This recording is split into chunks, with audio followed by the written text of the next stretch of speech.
करा और माया, दो लड़कियां सैनिक यूनिफॉर्म में मलबूस गहरी जंगल में इस प्राचीन खंडहर को तलाश करने के लिए मार्च कर रही हैं, जो कि कहीं गहराई में छुपे हुए हैं। जंगल पक्षियों की आवाज़ों और पत्तों की सरसराहट से गूंज रहा है, लेकिन उनका ध्यान पूरी तरह से केंद्रित है। करा, जो ज्यादा साहसी है, रास्ता दिखाती है, जबकि माया उसके पीछे नक्शा थामे चल रही है। वे नदियों और पथरीले रास्तों से गुजरती है और इन मुश्किलों से बेपरवाह रहकर आगे बढ़ती है। एक मौके पर माया पानी के किनारे मिट्टी के निशानों को देखती है, जबकि करा सुरक्षा निगरानी करती है। उनके यूनिफॉर्म मिट्टी से भरे हुए हैं, लेकिन दोनों लड़कियां बेपरवाह हैं। ये उनकी ट्रेनिंग का हिस्सा है। रात के वक्त वे एक छोटे से आग के पास आराम करती हैं। करा आग में झांकती है, गहरी सोच में डूबी हुई, जबकि माया चौकस रहती है, जंगल के अंधेरे में कुछ भी संदिग्ध देखने के लिए। हालांकि आग की रोशनी शांतिपूर्ण है, मगर वातावरण में तनाव है। जंगल बेरहम हो सकता है। अगले दिन वे ऊंचे पहाड़ों को चढ़ती हैं और घने बेलों से गुजरती हैं। जैसे जैसे वे अपने उद्देश्य के पास पहुंचती हैं, जंगल और भी घना होता जाता है। करा नक्शा चेक करती है, जबकि माया खतरों से बचने के लिए चौकस रहती है।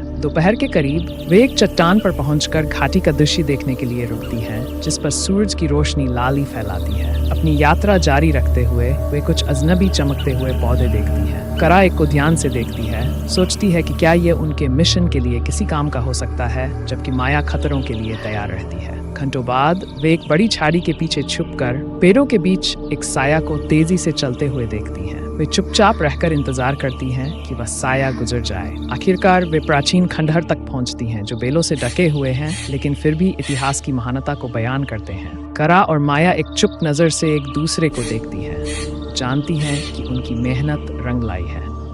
जब वे वापस अपने रास्ते पर चलती हैं, तो जंगल अब उतना डरावना नहीं लगता। उनके बीच का रिश्ता, जो इस यात्रा के दौरान मजबूत हुआ, अब हमेशा के लिए कायम रहता है और सूरज की रोशनी में वे अपने मिशन को पूरा करके वापस घर की ओर रवाना हो जाती हैं।